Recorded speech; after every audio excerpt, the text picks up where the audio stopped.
Non, tu rêves pas, je suis dans un transat, sur un rucher, sur une terrasse perdue dans les bois. Oui, je sais, c'est pas très... C'est l'apiculture 2.0, surtout l'apiculture de sud, l'apiculture des glandeurs. Titou il prend la chaise et moi je suis à l'étape supérieure, le transat. Non, même si je me ferais pas un transat à roulettes pour me déplacer devant les colonies pour les visiter, tu vois. Voilà.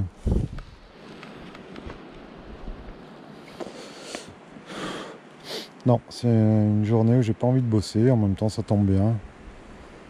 Il n'y a pas trop grand chose à faire. On a vu les 2-3 petits trucs là,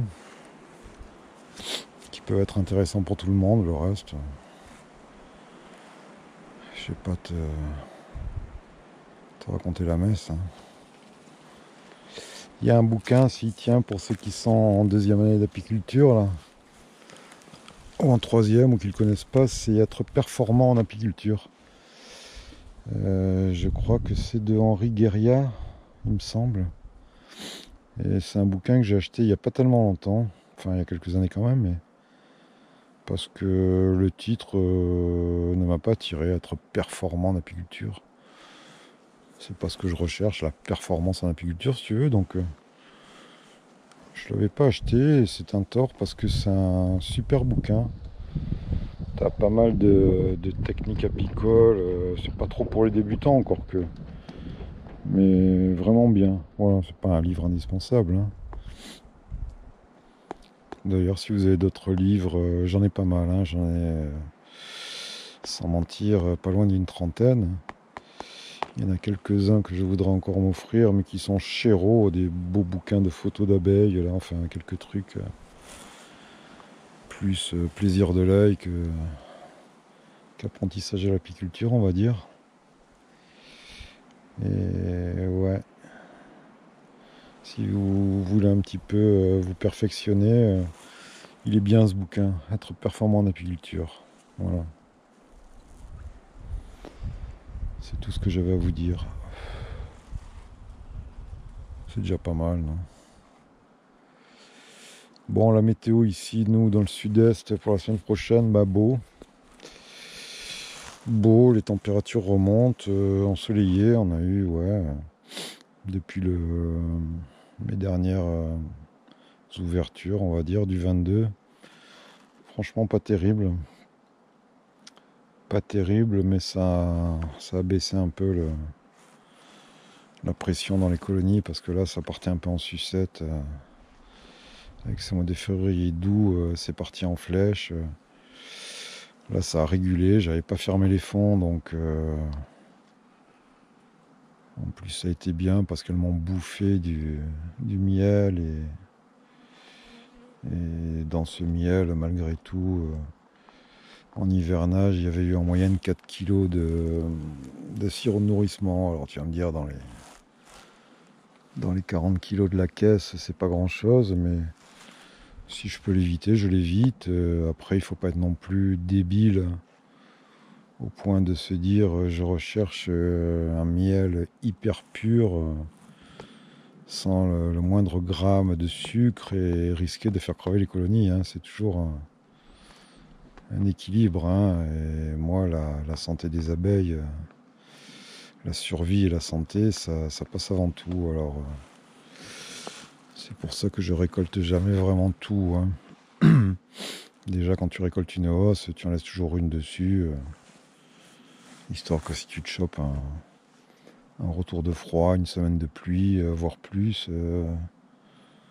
ta colonie elle crève pas. Hein. Il y a des colonies qui vont stocker des cadres de miel en rive et d'autres qui vont tout monter et quasiment être sur 10 cadres de ponte. Donc le danger il est un peu là aussi. Hein.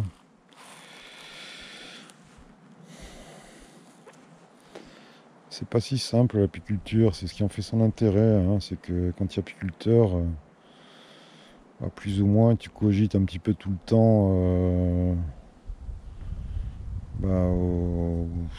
aux actes, à ce qu'il faut faire, aux conséquences. Moi je trouve ça intéressant pour ça. Ça donne à réfléchir. Ça donne à réfléchir sur la vie de la ruche, sur la vie du rucher, sur l'abeille en général, sur la météo, sur le climat, le changement climatique, sur un peu tout ça. C'est jamais ni blanc ni noir. Comme cette histoire de frelons, ouais, je veux bien que certains organismes d'État nous disent qu'il ne faut pas piéger les frelons au printemps. Bon, ce qui serait assez intéressant aussi, c'est de compter un petit peu tous les insectes qui sont détruits par les frelons quand il y a un nid, quoi, hein, parce que voilà, ça rejoint un petit peu ce problème-là de l'abeille sauvage, soi-disant squattée par l'abeille mellifère. Quand il y a des ruchers, le frelon, il vient sur les ruchers. Hein. Et quand il n'y a pas de rucher, il va où le frelon? Il va aller déglinguer toute la faune aux alentours. Hein. Alors, c'est bien des études, hein, mais ça s'interprète un petit peu toujours dans un sens ou dans l'autre. Hein, et que ce soit en apiculture, en agriculture, il y a quand même des lobbies. Hein, voilà. Donc là, ouais, il y a 10 ans, c'était les gentils apiculteurs contre les méchants agriculteurs. Ça a évolué au niveau des consciences et de la réflexion. Faut pas non plus que ça tombe complètement l'opposé. Hein. C'est-à-dire que, voilà, c'est pas et les méchants agriculteurs et les méchants apiculteurs. Hein. Je pense qu'on se donne quand même assez de mal pour les abeilles. Pour avoir un petit soupçon de considération, hein, au moins de... Enfin, je sais pas. Parce qu'on le fait pour nous, on le fait pas pour les autres, hein, de toute façon. Tu vois, je parle, je m'endors tout seul. Titou doit déjà dormir depuis 5 minutes, hein, lui,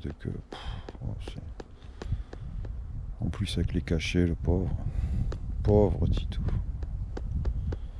Ah, ils t'ont bien arrangé les médecins. Hein. Mange du miel. Ça lutte contre le coronavirus et le mal de dos, paraît-il. Non, je crois pas.